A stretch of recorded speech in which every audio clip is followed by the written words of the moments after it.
উচ্চ মাধ্যমিক বিজ্ঞান, প্রাণিবিদ্যা অনার্স দ্বিতীয় বর্ষ, মেজর ও নন মেজর এবং তৃতীয় বর্ষ ডিগ্রি পাস করছে সুপ্রিয় শিক্ষার্থীবৃন্দ, তোমরা যে যেখানে আছো আশা করি ভালো ও সুস্থ আছো।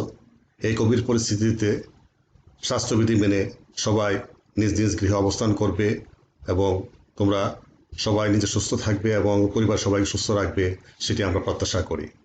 অনলাইন ক্লাসে আজ তোমাদের সামনে আমি হাজির হয়েছি মোহাম্মদ শাহিবুল আলম, সহযোগী অধ্যাপক, প্রাণিবিদ্যা বিভাগ, বৃন্দাবন সরকারি কলেজ। সুপ্রিয় শিক্ষার্থীবৃন্দ, তোমরা হয়তো অনেকে জানো আমি 2020 সালে 17 নভেম্বর বৃন্দাবন সরকারি কলেজে প্রাণিবিদ্যা বিভাগে সহকারী অধ্যাপক পদে যোগদান করি এবং সম্প্রতি আমি সহযোগী অধ্যাপক পদে পদোন্নতি প্রাপ্ত হয়েছি।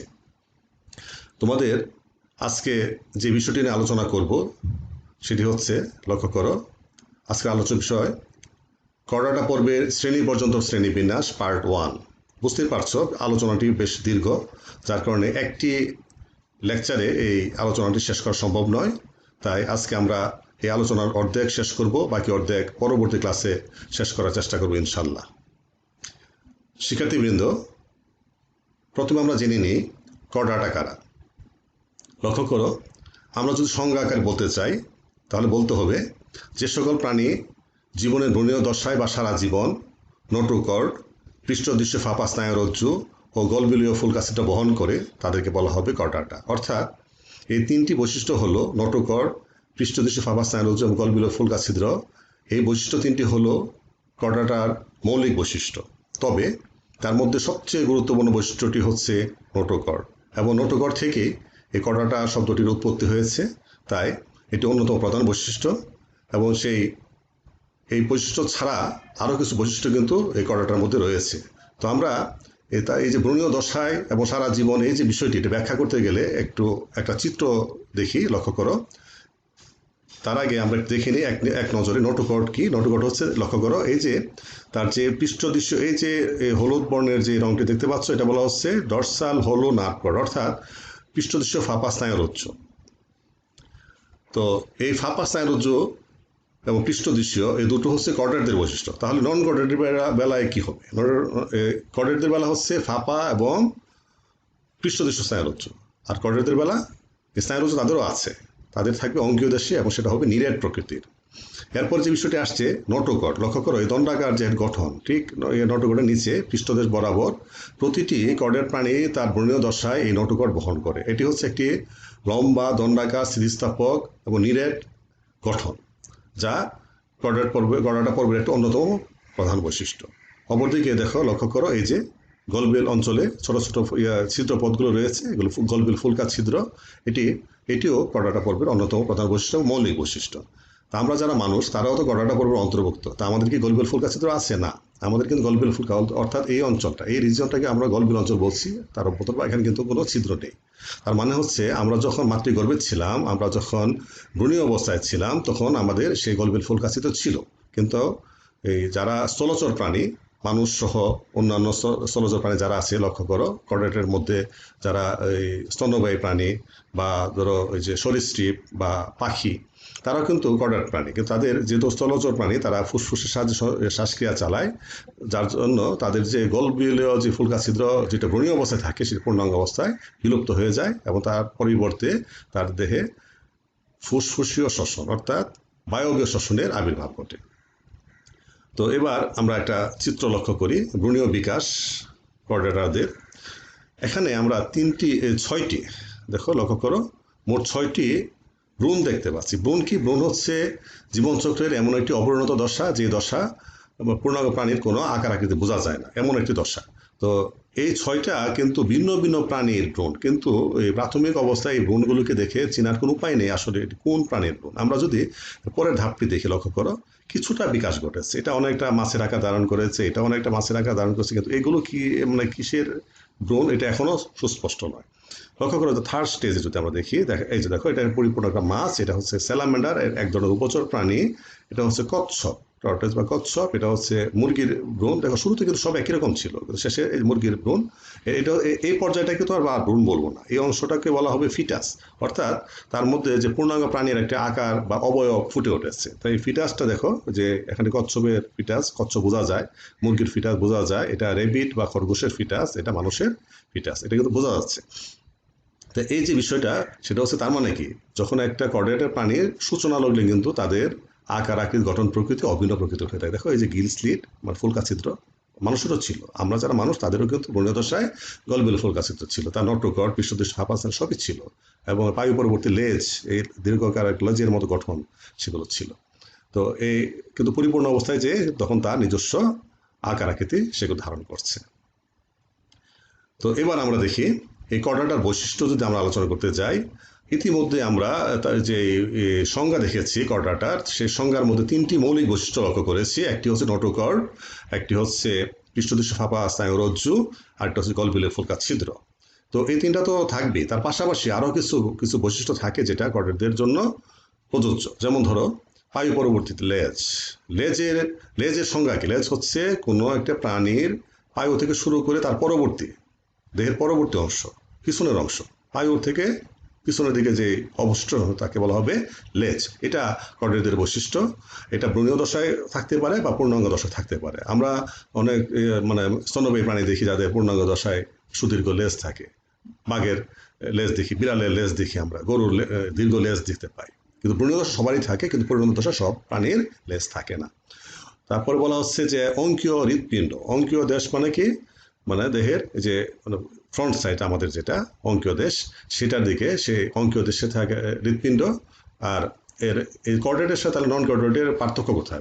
কর্ডেটের পার্থক্য হচ্ছে যে কর্ডেটের বেলা অঙ্কীয় অঞ্চলে হৃৎপিণ্ড থাকলেও নন কর্ডেটের বেলা কিন্তু থাকে পৃষ্ঠীয় দেশের অবস্থান করে তাদের হৃৎপিণ্ড। গলবিলের নিচে অ্যান্ডোস্টাইল হচ্ছে এটা আসলে এই কর্ডাটা সকল কর্ডেটের বেলা থাকবে এমনটি নয়। যারা আদি কর্ডে তাদের ক্ষেত্রে অ্যান্ডোস্টাইল পরিপূর্ণ, যেটা পূর্ণাঙ্গ কর্ডেটের ক্ষেত্রে থাইরয়েড গ্রন্থিতে রূপান্তরিত হয়ে গেছে বলে বিজ্ঞানীরা মনে করেন। অ্যান্ডোস্টাইল গলবিলের নিচে অবস্থান করে, সেটি কর্ডাটার একটা বৈশিষ্ট্য। বলে বদ্ধ রক্ত সংবহন। বদ্ধ রক্ত সংবহন মানে কি? যেই সংবহন বা রক্ত সংবহন প্রক্রিয়ায় এই রক্ত কখনোই কোষের সংস্পর্শে আসে না, সরাসরি সংস্পর্শে আসে না। অর্থাৎ তার হৃৎপিণ্ড, ধমনী, শিরা এবং কৌশিক জালিকা এর ভিতরেই রক্ত আবদ্ধ থাকে। তাহলে কোষের সাথে তার সম্পর্কটা কীভাবে বজায় থাকে? কৌশিক নালী পর্যায়ে সেখানে যেটা হয়, কোষ থেকে বর্জ্য পদার্থ সেই প্রাচীর ভেদ করে এই রক্তে আসে মিশে, এবং রক্ত থেকে পুষ্টি উপাদানগুলো কোষের ভিতরে প্রবেশ করে। এই যে কোষীয় মানে কৌশিক নালী পর্যায়ে বা কোষীয় পর্যায়ে এই যে এই বিভিন্ন উপাদানের যে আদান প্রদান এটি ঘটে, কিন্তু সরাসরি কোষের সংস্পর্শে রক্তটা কখনো যায় না, বা কোষের অভ্যন্তরে রক্ত কখনোই প্রবেশ করে না। সবসময় একটি নির্দিষ্ট নালী পথে সেটা আবদ্ধ থাকে, তাকে বলা হয় বদ্ধ সংবহন। তো উদাহরণ হচ্ছে, প্রকৃষ্ট উদাহরণ হচ্ছে আমরা যারা মানুষ তারা, তাছাড়া তো আরও অন্যান্য যে প্রাণী আছে, স্তন্যপায়ী প্রাণী বলি, উভচর প্রাণী বলি, অথবা ওই যে যারা ওই কি বলা হচ্ছে পাখিদের কথা বলি, তারা সবাই হচ্ছে কর্ডাটা পর্বের অন্তর্ভুক্ত। মাছ যারা আছে তারাও কর্ডাটা পর্বের অন্তর্ভুক্ত। এখন আমরা এক নজরে সেই কর্ডাটার শ্রেণীবিন্যাস দেখব, এবং সেই দেখার কাজটি শেষ করার পরে বিস্তারিত আলোচনায় যাব। আমরা এক নজরে যদি দেখি, প্রথমে লক্ষ্য করো এই ফাইলাম কর্ডাটা বা পর্ব কর্ডাটার দুটো গ্রুপ রয়েছে। প্রথম দুটি গ্রুপকে বলা হচ্ছে অ্যাক্রেনিয়াটা, আর দ্বিতীয় গ্রুপকে বলা হচ্ছে ক্রেনিয়াটা। এই অ্যাক্রেনিয়াটার আরেক নাম হচ্ছে প্রোটোকর্ডাটা, আর ক্রেনিয়াটার আরেক নাম হচ্ছে ইউকর্ডাটা। তো এটার আমরা যদি একটু মানে বিশ্লেষণ করতে যাই, লক্ষ্য করো এ শব্দটা যখন কোনো শব্দের আগে ব্যবহৃত হয়, এই অক্ষরটি, তখন সেটা নেগেটিভ অর্থ প্রকাশ করে। ক্রেনিয়াম থেকে হচ্ছে ক্রেনিয়াটা, যাদের ক্রেনিয়াম মাথার খুলি অর্থাৎ ব্রেন বক্স যাদের থাকে তাদেরকে বলা হচ্ছে ক্রেনিয়াটা। এটা সকল কর্ডেট প্রাণীর ক্ষেত্রে কিন্তু সেটা থাকে না। যারা আদিম প্রকৃতির কর্ডে তাদের বেলা এই করোটি বা যেটা যে মাথার খুলি যেটা সেটা থাকে না, এই জন্য বলা হচ্ছে অ্যাক্রেনিয়াটা, মানে করোটিবিহীন কর্ডেট। এদের যেহেতু এরা আদিম প্রকৃতি, তাদেরকে বলা আবার প্রোটোকর্ডেটও বলা হয়। এই প্রোটোকর্ডের বাংলা হচ্ছে আদি কর্ডেট। আর গ্রুপ 2 যেটা বলা হচ্ছে ক্রেনিয়াটা, তার মানে হচ্ছে তাদের বেলা সুস্পষ্টভাবে করোটি বিদ্যমান, অর্থাৎ মাথার খুলি বিদ্যমান বা ব্রেন বক্স যাদের মধ্যে অবস্থিত, অর্থাৎ যেই মানে শক্ত কাঠামো, কঙ্কালের যে শক্ত কাঠামো মস্তিষ্ককে ধারণ করে এবং তাকে সুরক্ষা দেয়। তো এদেরকে বলা হবে ক্রেনিয়াটা। এই ক্রেনিয়াটা হচ্ছে উন্নত ধরনের, যার জন্য এদেরকে বলা ইউ কর্ডাটা বা উন্নত কর্ডেট। তাহলে একটা হচ্ছে আদি কর্ডেট যারা যাদের ক্রেনিয়াম নেই, আর একটা হচ্ছে উন্নত কর্ডেট যাদের ক্রেনিয়াম আছে। এখন লক্ষ্য করো, এই অ্যাক্রিনিয়াটা যারা, অ্যাক্রিনিয়াটাকে আবার দুই ভাগে ভাগ করা হয়, সাবফাইলাম 1, সাবফাইলাম 2। সাবফাইলাম 1-এ বলা হচ্ছে ইউরোকর্ডাটা। ইউরো শব্দের অর্থ হচ্ছে লেজ। ইউরোকর্ডাটা মানে যাদের নোটোকর্ড লেজে সীমাবদ্ধ, এমন কর্ডের যাদের নোটোকর্ড বর্ণীয় দশায় লেজে সীমাবদ্ধ থাকে তাদেরকে বলে ইউরোকর্ডাটা। আর আরেকটা বলা হচ্ছে সাবফাইলাম 2, যাকে সেফালোকর্ডাটা। সেফালো শব্দের অর্থ হচ্ছে মস্ত।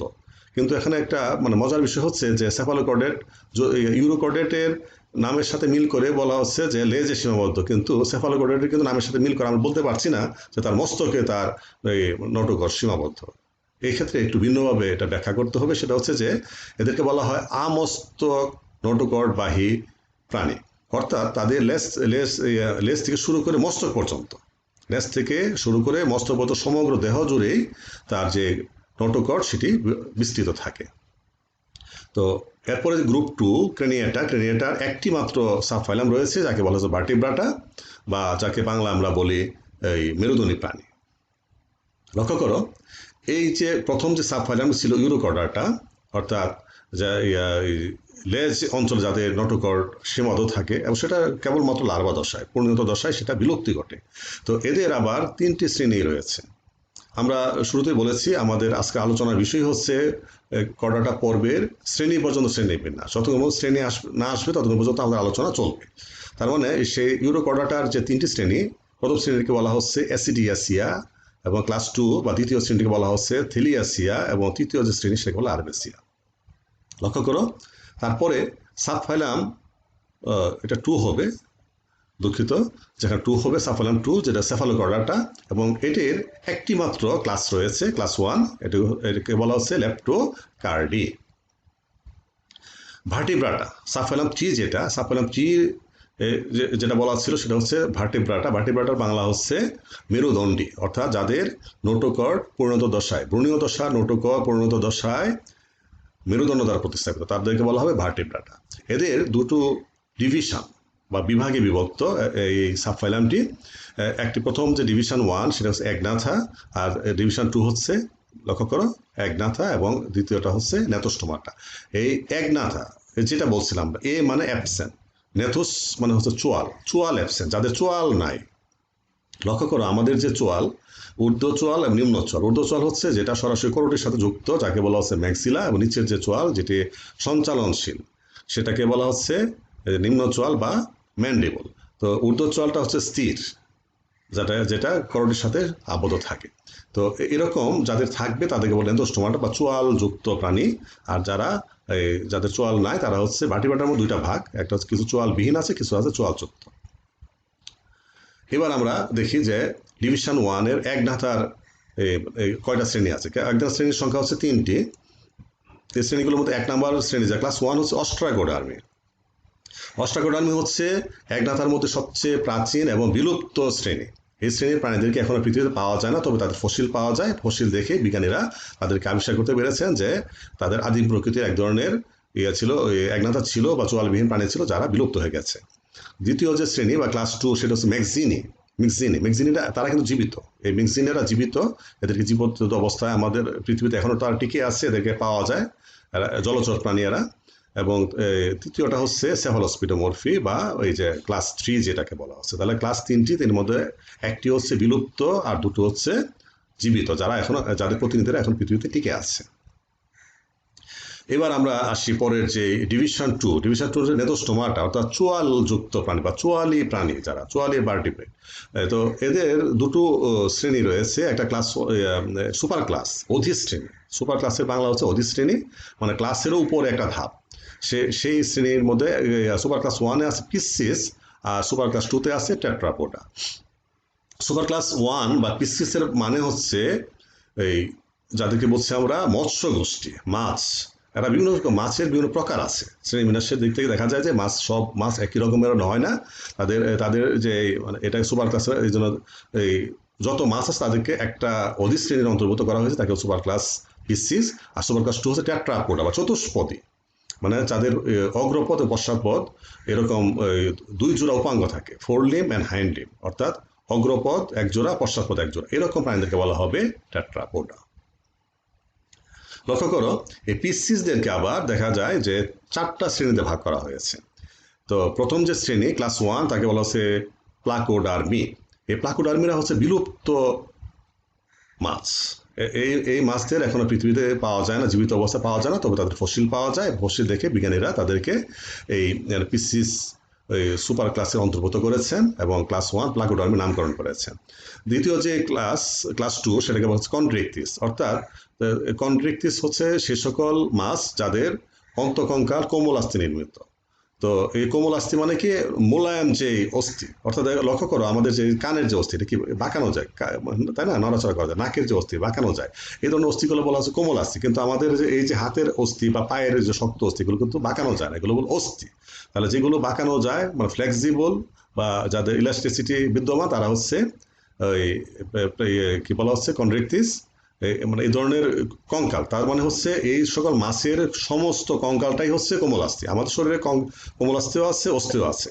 কোমলাস্থির পরিমাণ খুবই কম, অস্থির পরিমাণ বেশি। কিন্তু যারা কন্ড্রিকটিস তাদের সম্পূর্ণ কঙ্কালটাই এই কোমলাস্থি দ্বারা তৈরি। এই ধরনের মাছকে বলা হবে কন্ড্রিকটিস। আর অ্যাক্টিনোপটেরিজ হচ্ছে আধুনিক প্রকৃতির মাছ। তো অ্যাক্টিনোপটেরিজিয়াম, সার্কোপটেরিজ এরাই কিন্তু সবাই কিন্তু অস্থিযুক্ত মাছ, কিন্তু তারা এদের মধ্যে একটা আধুনিকতার একটু কম বেশি আছে। অ্যাক্টিনোপটেরিজ হচ্ছে আধুনিক মাছ আর সার্কোপটেরিজ হচ্ছে আদিম প্রকৃতির মাছ। তো এই হচ্ছে মোট 4টা শ্রেণী। লক্ষ্য করো টেট্রাপোডার অন্তর্ভুক্ত শ্রেণীর সংখ্যা হচ্ছে 4টি। ক্লাস 1 হচ্ছে অ্যামফিবিয়া, ক্লাস 2 রেপ্টাইলিয়া, ক্লাস 3 অ্যাভিস এবং ক্লাস 4 ম্যামালিয়া। তো এখানে একটা লক্ষণীয় বিষয় হচ্ছে যে অ্যামফিবিয়া এবং রেপ্টাইলিয়া তারা যে চতুষ্পদী, এ নিয়ে তো বিতর্কের কোনো অবকাশ নেই। কিন্তু অ্যাভিস এবং ম্যামালিয়াকে টেট্রাপোডা বলতে গেলে অনেকের মধ্যে সংশয় সৃষ্টি হয় যে একটি অ্যাভিস মানে কি পাখি, অ্যামফিবিয়া বলতে আমরা কাকে বলবো, উভচর প্রাণী। তো উভচর প্রাণীদের 4টা পা থাকে না আমরা জানি, রেপ্টাইলিয়াদের 4টা পা থাকে, যদিও সাপের থাকে না।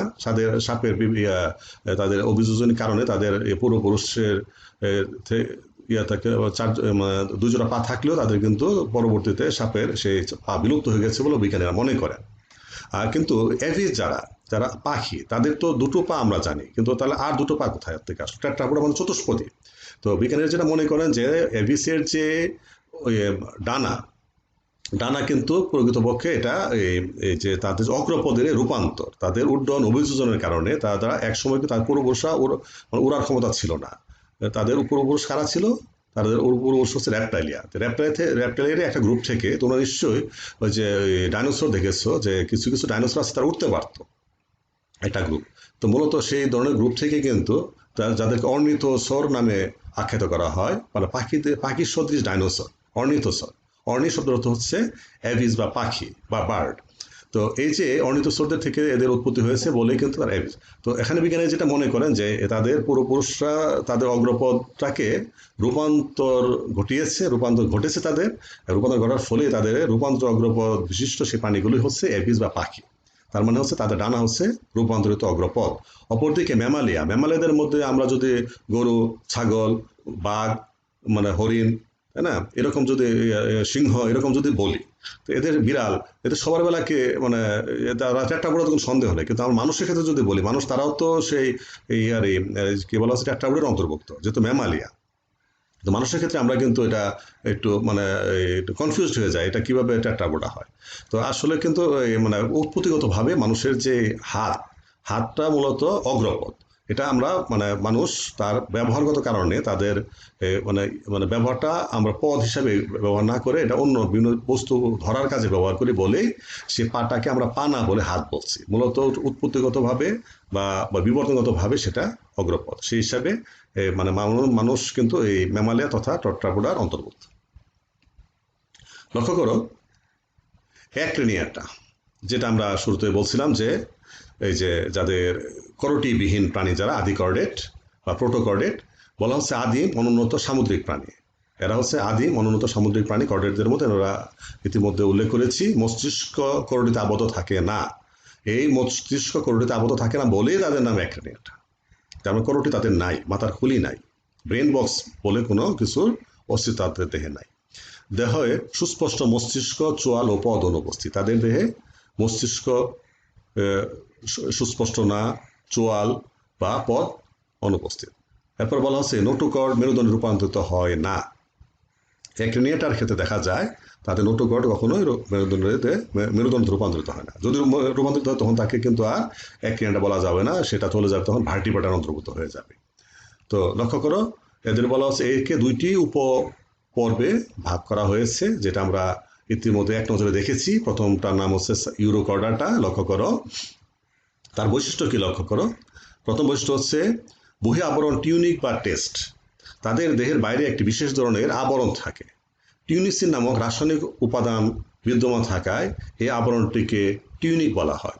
আর টিউনিক নামক এই আবরণ বিশেষ আবরণ দ্বারা এদের দেহে আবৃত থাকে বলে ইউরোকর্ডাটাকে টিউনিকাটাও বলা হয়ে থাকে। তার মানে ইউরোকর্ডাটা আরেক নাম টিউনিকাটা, বিকজ তাদের দেহটা কি দ্বারা আবৃত, টিউনিক বা টেস্ট দ্বারা আবৃত। তো এরপর যে জিনিসটা বলা হচ্ছে লার্ভা সচল, পূর্ণাঙ্গ দশা নিশ্চল। এখন লক্ষণীয় বিষয় হচ্ছে লার্ভা কি। লার্ভা হচ্ছে জীবন চক্রের এমন একটি দশা যা পরিণত প্রাণীর সাথে কোনো মিল নেই।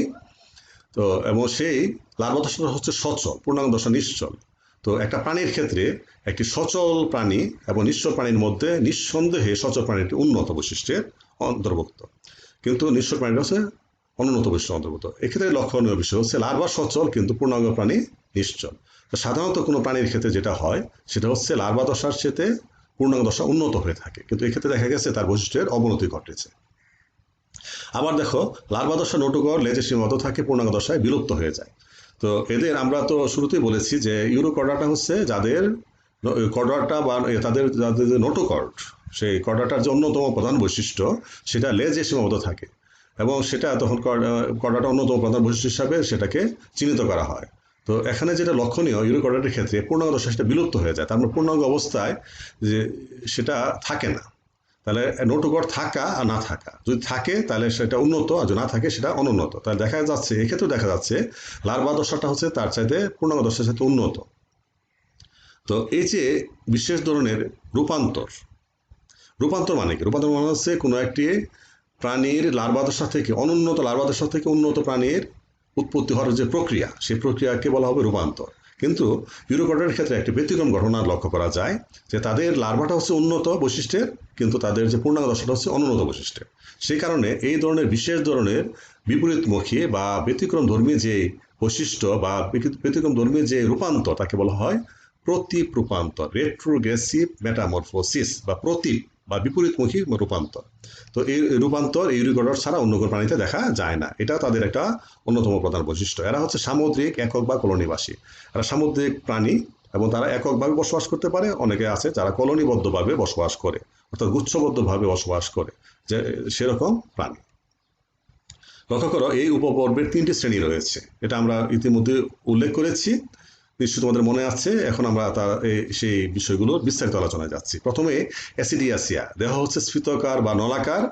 বলা হচ্ছে যে তাদের দেহ আবরণ স্থায়ী, পুরু ও সচল। যে আবরণের কথা বলা হয়েছে যে টিউনিক, টিউনিক নামক যে আবরণটি সেটি কি স্থায়ী, পুরু এবং অর্ধস্বচ্ছ। আর কি বলা হচ্ছে পরিণত প্রাণীতে লেজ থাকে না, পূর্ণাঙ্গ প্রাণীতে তাদের লেজ কি হয়, বিলুপ্ত হয়ে যায়। উদাহরণ হচ্ছে অ্যাসিডিয়া ম্যান্টোলা। আমরা এবার একটা ছবিতে লক্ষ্য করি, এই হচ্ছে অ্যাসিডিয়া ম্যান্টোলা।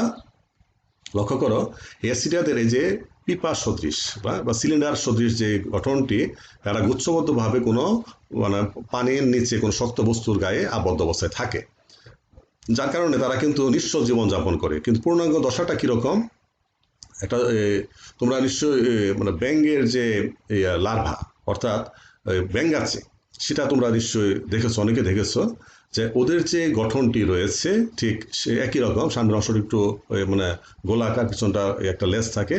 হ্যাঁ, তা সেই রকম যে অপরিণত দশা বা লার্ভা দশা, এটাকে বলা হয় ব্যাঙের যে লার্ভাটাকে বলা হয় ট্যাডপোল লার্ভা। তো এই অ্যাসিডিয়ার যে লার্ভা সেটাও কিন্তু অনুরূপ এক ধরনের লার্ভা, ঠিক ওই ব্যাঙাচির মতো দেখতে, যার জন্য অ্যাসিডা লার্ভাকেও ট্যাডপোল লার্ভা বলা হয়। তো তোমরা নিশ্চয়ই বুঝতে পারছো যে এই সেই ট্যাডপোল লার্ভা বা ব্যাঙাচির সাথে কিন্তু এই পূর্ণাঙ্গ প্রাণীটির দেহের আকার আকৃতিগত কোনো মিল নেই।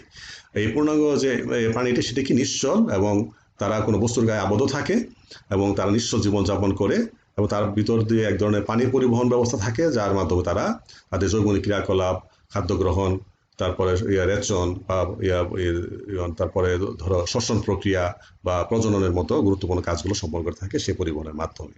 তো তো বুঝতে পারছো যে তাদের যে লার্ভা দশাটা হচ্ছে উন্নত, তাদের পরিণত দশাটা হচ্ছে অনুন্নত। লার্ভা দশা সচল ও পরিণত দশা হচ্ছে নিশ্চল। লার্ভা দশার মধ্যে তাদের নোটোকর থাকে, পরিণত দশায় নোটোকর থাকে না। তো এইসব কারণে তাদের রূপান্তরকে কি আমরা বলছি? রেট্রোগ্রেসিভ মেটামরফোসিস বা প্রতিপ্রপান্দর বলছি। থেলিয়াসিয়া, এদের বৈশিষ্ট্য লক্ষ্য করো, লেবু বা পিঁপে আকৃতির গঠন তার, দেহাবরণ স্বচ্ছ পাতলা। লক্ষ্য করো আগেটা ছিল মোটা আবরণ, এটা হলো পাতলা আবরণ, আগেটা ছিল স্বচ্ছ অর্ধস্বচ্ছ, এটা হচ্ছে স্বচ্ছ। তারপর বলা হচ্ছে পরিণত প্রাণীতে লেজবিহীন। তো এইদিকে আবার মিল আছে, তাদের পরিণত প্রাণী লেজবিহীন, আগের যেটা ছিল সেটাও ছিল লেজবিহীন। এদের উদাহরণ কি? সালপা ম্যাক্সিমা। আমরা যদি একটা চিত্র লক্ষ্য করি, এই যে লক্ষ্য করে, এটা হচ্ছে সালপা। এই সালপা ম্যাক্সিমা হচ্ছে এই শ্রেণীর একটি উদাহরণ। শিক্ষার্থীবৃন্দ লক্ষ্য করো, এরপর হচ্ছে লার্ভেসিয়া। এই লার্ভেসিয়ার বৈশিষ্ট্য কি? বাঁকা ব্যাঙাচি আকৃতির। সেটা কি? ব্যাঙাচি আকৃতির গঠন আমরা ছবি দেখলে বুঝতে পারবো। দেহাবরণ সাময়িক। তো আগে দুটো যে ছিল তাদের, একটার বেলা ছিল মোটু, মানে মানে কি বলা হচ্ছে, এই পাতলা আবরণ, একটা ছিল পুরো আবরণ, এবং সেটা স্থায়ী ছিল। কিন্তু এদের বেলা দেখা গেছে তাদের যে বাইরের যে টিউনিক বা যে বহি আবরণ যেটা, সেটা কিন্তু সাময়িক, অর্থাৎ তাদের সারা জীবন সেটা বহন করে না, এবং সেটাও কিরকম থাকে দেখতে? জিলাটিনের মতো স্বচ্ছ থাকে। পরিণত প্রাণীতে লেজ থাকে। তার মানে আগে দুটোতে কিন্তু লেজ ছিল না, স্থায়ী ছিল না। লার্ভা দশায় থাকলেও পরিণত দশা ছিল, কিন্তু এদের বেলা মানে তার পরিণত দশাতেও লেজ বিদ্যমান থাকে। এদের উদাহরণ কি? অইকোপ্লিওরা অ্যালবিক্যান্স।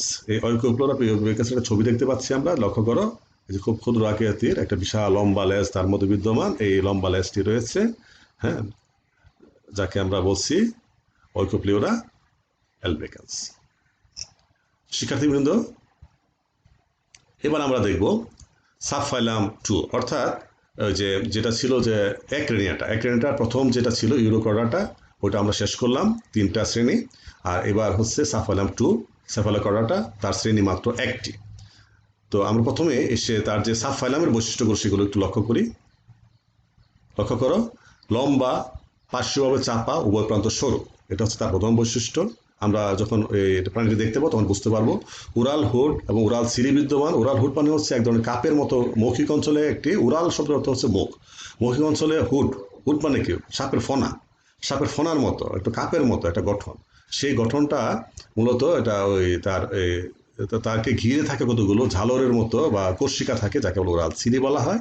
এটা তাদের একটা অন্যতম বৈশিষ্ট্য। তারপর নোটোকর্স ও স্নায়ুরজ্জস্থায়ী। এই যে সংজ্ঞা যেটা বলা ছিল, তোমাদের নিশ্চয় মনে আছে যে কিছু প্রাণী আছে প্রোডাটা, যারা সারা জীবন প্রোডাটার যে বৈশিষ্ট্যগুলো আছে, যে মৌলিক বৈশিষ্ট্যগুলো তারা বহন করে। তার মধ্যে কিন্তু সেফালোকর্ডা হচ্ছে সেই, মানে সেই কর্ডের যারা সারা জীবন নোটোকর্ড বহন করে, সারা জীবন স্নায়ুরজ্জু বহন করে, ফাঁপা স্নায়ুরজ্জু। এবং বলা হচ্ছে ফুলকাছিত অসংখ্য অ্যাট্রিয়াম উন্মুক্ত হয়েছে। এখানে একটা নতুন শব্দ আমরা দেখতে পাচ্ছি, অ্যাট্রিয়াম। এটা অত্যন্ত গুরুত্বপূর্ণ, বিশেষ করে আদি কর্ডের যারা, তাদের বেলা কিন্তু অ্যাট্রিয়াম খুবই তাৎপর্যপূর্ণ। এদের সেই অ্যাট্রিয়ামটা কোথায় থাকে লক্ষ্য করো। আমাদের যে দেহ প্রাচীর এবং পরিপাক নালী, তার মাঝে কি আছে? এই একটা ওই একটা গ্যাপ থাকে, তাই না? সেটা আমি সিলুম বলছি তাকে, বা দেহ গহ্বর, তাই না? সেই গহ্বরটা এক ধরনের সিলুম রস দ্বারা আবদ্ধ থাকে। তো সিলুম ফ্লুইড দ্বারা মানে পূর্ণ থাকে। তো এক্ষেত্রে দেখো লক্ষণীয় যে বিষয়, সেটা হচ্ছে তাদের কিন্তু সেই সিলুমিক যে অংশটা, সেটা কিন্তু এরকম আবদ্ধ না। আমাদের কিন্তু এটা আবদ্ধ অবস্থা থাকে, কোনো এটা মানে কোনো কিছু ভিতরে প্রবেশ করা বা বাইরে হওয়ার মতো কোনো রাস্তা নাই।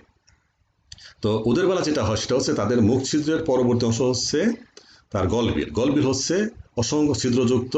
সেই ছিদ্রটা আবার তার যে দেহের ভিতরের যে মানে গহ্বরটি রয়েছে, পরিপাক নালী এবং দেহ প্রাচীরের মাঝামাঝি জায়গায়, সেটার মধ্যে উন্মত থাকে। তাহলে সেখান থেকে তারপরে আবার ওই অ্যাট্রিয়ামটা আবার একটা বহিঃছিদ্র দ্বারা বাইরে উন্মত থাকে, যাকে বলে অ্যাট্রিয়াল ছিদ্র বলা হয়।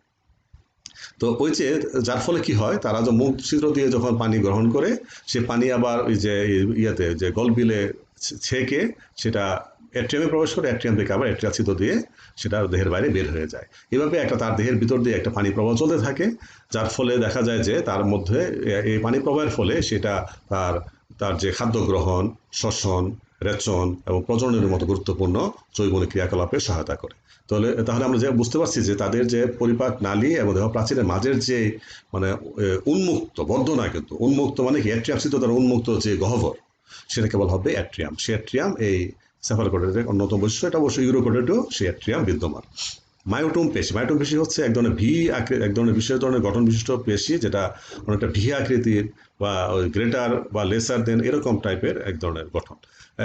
যদি উদাহরণ বলি আমরা, এটা বলো ব্রাঙ্কিওস্টোমা ল্যান্সিওলেটাম। লক্ষ্য করো এই যে একটা চিত্র, এটা দেখতে অনেকটা মাছের মতো মনে হলো, এটা কিন্তু মাছ নয়। আর কারণ হচ্ছে মাছ হতে গেলে তোমাকে প্রথমত যে বৈশিষ্ট্য থাকতে হবে সেটা হচ্ছে সে হবে করডাটা। দ্বিতীয় বৈশিষ্ট্য হচ্ছে ভার্টিব্রাটা, অর্থাৎ মেরুদণ্ডী প্রাণী হতে হবে। এরা এরা করডাটা ঠিকই, কিন্তু এরা ভার্টিব্রাটা নয় বা মেরুদণ্ডী প্রাণী নয়। এদের কিন্তু তাদের যে নোটুকর সেটা কিন্তু মেরুদণ্ড দ্বারা প্রতিস্থাপিত হয় না। তারা সারা জীবনই তাদের যে নোটুকর যেটা সেটাই বহন করে। এজন্য তারা এই কারণে তারা মাছের মতো দেখতে হলে মাছ না, এটা একটা কারণ। আরেকটা কারণ হচ্ছে তারা যে তাদের যে এই পাখনা, দেখো পুচ্ছ অঞ্চলে পাখনা আছে, কিন্তু তাদের পৃষ্ঠ অঞ্চলে একটা পাখনার মতো একটা অংশ আছে, কিন্তু সেগুলো বেজোর পাখনা। কিন্তু মাছের ক্ষেত্রে দুই রকমের পাখনা থাকে, কিছু হচ্ছে জোর পাখনা, কিছু বেজোর পাখনা। যেমন বক্ষ অঞ্চলে থাকে বক্ষ পাখনা এক জোড়া, শ্রোণী অঞ্চলে হলে এক জোড়া শ্রোণী পাখনা, পৃষ্ঠ পাখনা একটা একক পাখনা, তারপরে হচ্ছে পুচ্ছ পাখনা এবং এই যেটা বলা হচ্ছে পায়ু পাখনা, এগুলো হচ্ছে বেজোর পাখনা। মানে 3 ধরনের বেজোর পাখনা এবং 2 ধরনের জোর পাখনা নিয়ে মাছের যে পাখনা গুলো গঠিত। কিন্তু এদের ক্ষেত্রে কোনো জোর পাখনা থাকে না। এটা হলো একটা কারণ। আর একটা কারণ হচ্ছে যে তাদের যে নোটোকর্ড মেরুদণ্ড দ্বারা প্রতিস্থাপিত নয়, সেই কারণে তাদেরকে মাছের অন্তর্ভুক্ত করা যায় না। তো সুপ্রিয় শিক্ষার্থীবৃন্দ, তো আজকের এই হচ্ছে ব্রাঙ্কিওস্টোমা ল্যান্সিওলেটাম। তো শুরুতে বলেছিলাম আজকের আলোচনাটা একটু দীর্ঘ, যার কারণে একটি ক্লাসে সেই আলোচনাটা শেষ করা সম্ভব নয়। তো আজকের আলোচনায় তোমরা নিশ্চয়ই লক্ষ্য করেছ যে এখানে দুটো অংশ ছিল শুরুতে। যে কর্ডাটার একটা অংশ ছিল ওই অ্যাক্রেনিয়াটা, আর হচ্ছে ক্রেনিয়াটা, বা প্রোটোকর্ডেট এবং ইউকর্ডেট, আদি কর্ডেট এবং উন্নত কর্ডেট। তো আমরা আজকের আলোচনায় যে পর্যন্ত যে আদি কর্ডেট বা অ্যাক্রেনিয়াটা বা এই যে করটিবিহীন প্রাণীদের অংশটি শেষ করলাম। ইনশাল্লাহ আগামী ক্লাসে তোমাদের সাথে আবার আমার কথা হবে, এবং সেই ক্লাসে আমরা যে পরের যে অংশ ভার্টিব্রাটার যে অংশ, তার যে শ্রেণী পর্যন্ত শ্রেণীবিন্যাস, সে অংশটি তোমাদের সামনে উপস্থাপন করার আশাবাদ ব্যক্ত করছি, এবং সবাইকে শুভকামনা জানিয়ে আজকের ক্লাস এখানে শেষ করছি। আগামী ক্লাসে তোমাদের সাথে আবার কথা হবে, সে আশাবাদ ব্যক্ত করছি। ধন্যবাদ সবাইকে।